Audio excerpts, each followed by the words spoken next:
So Joe Rogan had on the comedian Jim Gaffigan on Friday night, on his Friday night program. We were going to talk about this last night, ran out of time, so we do want to show it to you now, in which Rogan tries to say he believes, with pretty good reason, that the FBI had some role to play in the events of January 6th. And there's no doubt that they had some role to play. And we're going to show you the reports from places even like the New York Times that admit that they did. But I want you to see the reaction of Jim Gaffigan, who believes he's this very informed and good-natured American liberal who clearly has been feeding on CNN and MSNBC and the New York Times. You can tell by everything he says. And he's aghast at the suggestion that the U.S. security state would ever do anything like try and take a peaceful protest at the January 6th Capitol and make it a little bit more violent in order to blame Trump for it, in order to render Trump a criminal, in order to claim there's an insurrectionary movement in the United States that requires extreme powers in the hands of the FBI to combat. So I found this discussion extremely informative, particularly because of the reaction of Gaffigan. So let's watch some of this. Further I think the January 6th thing is pretty bad. Well, the January 6th thing is bad, but also the intelligence agencies were involved in provoking people to go into the Capitol building. That's a fact. So wait a minute. You're saying that guy, what's his name? Ray Epps? Yeah, you really think that he I don't know, but I do know that I think every that's other pretty apparent. I think he's going to sue Fox. I think every other person who was involved in January 6th, who was involved in coordinating a break-in into the Capitol and in instigating people breaking, they were all arrested. This guy wasn't. Not only that, they were defending him in the New York Times, the Washington Post, all those different things, because saying that Fox News is unjustly accused him of instigating. Well, he clearly instigated. He did it on camera. I don't know if he was a Fed. I know a lot of people think he was a Fed. The people that were there were calling him a Fed. What I do know is when they asked the FBI said, we can't tell you whether or not there were people that were there that were doing that. Now, there's been reports that there was hundreds of agents that were there that were doing that. I don't know if that's true either. But I do know that they do use agent provocateurs to disrupt peaceful protests. It's a common tactic. What they do is, say if there's a, like the World Trade Organization is a great example. And that was in, I think, the 90s in Seattle. And so what they did was they were protesting the World Trade Organization. They were doing it peacefully. It was a big problem. So what they did is they sent in, allegedly, agent provocateurs. They started smashing buildings and lighting things on fire. Now it's not a peaceful protest. Now they can bring in the police. Now they can start arresting people. And then they created a no-protest zone where literally if you had a pin on your jacket that was the WTO with a red line through it, they would not let you cross. You could not cross with a pin that was against the WTO and go to work.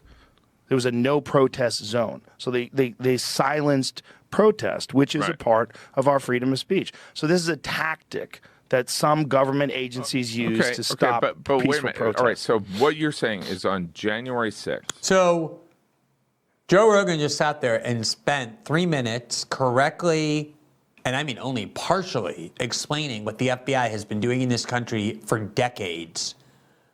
They infiltrate groups they regard as anti-establishment or in some other way threatening, and they use agent provocateurs. They purposely try and persuade people who are otherwise peaceful to commit violence in order to malign and demean those groups, to turn them into violent groups that they can then arrest, even though their original interest in them is their political views, or to claim that there's a much greater threat of violent extremism in the United States so that people turn to the FBI and give the FBI more powers in the name of being protected. Wanting to be protected is a natural human instinct. If you can scare the population into believing that there's all these different groups out there committing violence in the name of their political agenda, people will say, please, FBI, do whatever you have to, save us.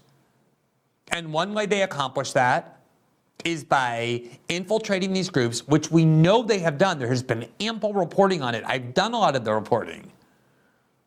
And they implant people in these groups who they control, often people who they catch in other crimes and who are desperate to avoid prison and are willing to serve the FBI however they can in order to stay out of prison. And these are unscrupulous people. These are career criminals. who know that they have to prove their value and use to the FBI by going into these groups and getting these people in these groups to agree to commit crimes or otherwise commit violence or commit the violence themselves as part of these groups. And take what might have been a slightly violent group and turn them more violent, or take a peaceful group and turn them violent. And what Rogan is saying is that there's a lot of evidence that the FBI was infiltrated these groups. We know for a fact that they have. And that it is a common technique that they use. And in response to hearing all of that, this Jim Gaffigan cannot process anything that he just heard. He just knows the FBI is good. He can't believe this could have happened. And so he just resorts to what CNN has put into his head about how the real bad guys in January 6th are clearly Donald Trump. Listen. That this event that obviously Trump organized. Forget about the Giuliani stuff and the, whether they thought that it was He definitely stolen. encouraged people to protest. Yes. But all right, so you're saying that like the FBI and Nancy Pelosi and I'm not saying Nancy Pelosi. No, but like you're saying that like they're like, we'll make this instead of an awkward protest, we'll encourage it so that it'll backfire on Trump rather than being this rising of people that believe that there was election corruption. I think it's certainly possible. I think that would be hard. You think it's possible? I think it's possible. You don't think it's, wait a minute, you think it's hard to do? I think that, that the FBI or the CIA saying, hey, Trump lost this election, because here's what you're kind of implying. Trump lost the election. He is such an amazing communicator, and he's convinced this loyal base that there was election interference. We don't want them to protest. How we can end this is if we encourage people to go beyond protesting to essentially go into the Capitol and take a shit in the hallway. I mean, I'm exaggerating a little bit. Yeah. But like, I don't see why that would be of use. Like, I'm more suspicious why Trump didn't call for backup when, for the Capitol Police. You know what I mean? It's like, I mean, do you see he just has to believe that it's Trump that's the problem. That's all his brain can process, not the FBI.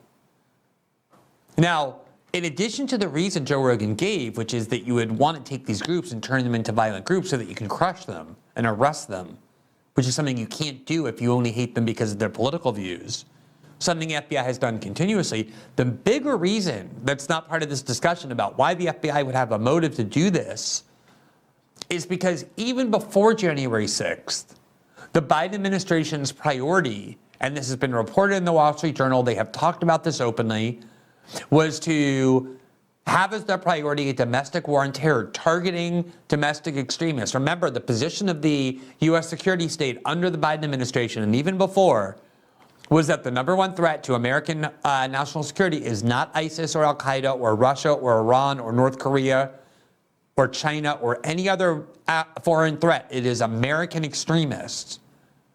And if you can convince people of that, if you can convince, the key to the U.S. security state is and always has been, you need to scare people into believing that there's such a grave threat that is after them, that you have to allow them powers to spy, to operate in secrecy, to censor. And so how better to do that? How better to put the country in a legal footing where there's an insurrection that they face and have to crush than inflaming what happened on January 6th, knowing that people were going to descend on the Capitol and having informants on the ground that were there to incite people to do it. This person can't believe that this could happen. The FBI is a noble institution. They would never do such a thing. He can't comprehend it. And this is what they've conditioned most American liberals to think. This is how they think now.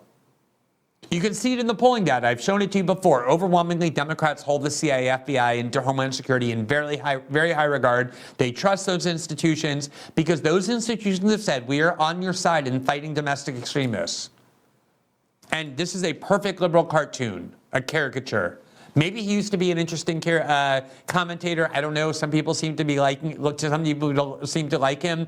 But this is what the Trump era did to people. It convinced them that we were under the threat of the new Hitler. And you can see his brain only can go back to, but what about Trump? But what about Trump? But what about Trump?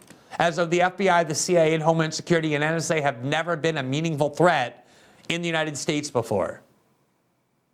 Now, let me just show you, even if you look at the four quarters of the New York Times and you know nothing else about January 6th other than what the New York Times has been willing to admit,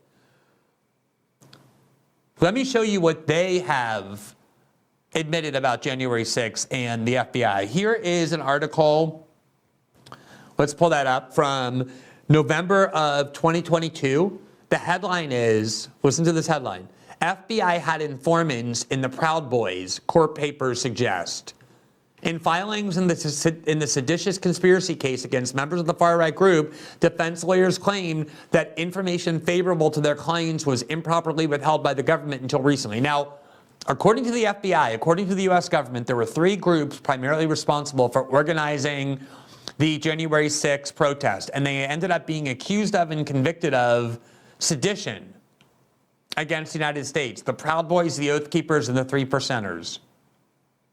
For years, the FBI has been warning that those three groups are extreme dangers to the United States. It is inconceivable that the FBI didn't have multiple informants and all other kinds of way of monitoring these groups well before January 6th, which leads to the question, if these three groups were the primary groups organizing January 6th and intended to commit an insurrection, how is it possible that the FBI, that had multiple tentacles inside these groups, did not know beforehand?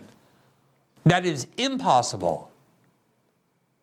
Here's what the New York Times says in its report, quote, the FBI had as many as 8 informants inside the far-right Proud Boys in the months surrounding the storming of the Capitol on January 6, 2021, recent court papers indicate, raising questions about how much federal investigators were able to learn from them about the violent mob attack both before and after it took place.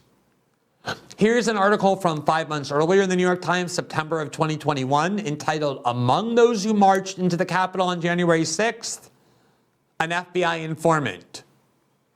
A member of the far-right Proud Boys texted his FBI handler during the assault, but maintained the group had no plan in advance to enter the Capitol and disrupt the election certification. Quote, as scores of Proud Boys made their way, chanting and shouting toward the Capitol on January 6th, one member of the far-right group was busy texting a real-time account of the march.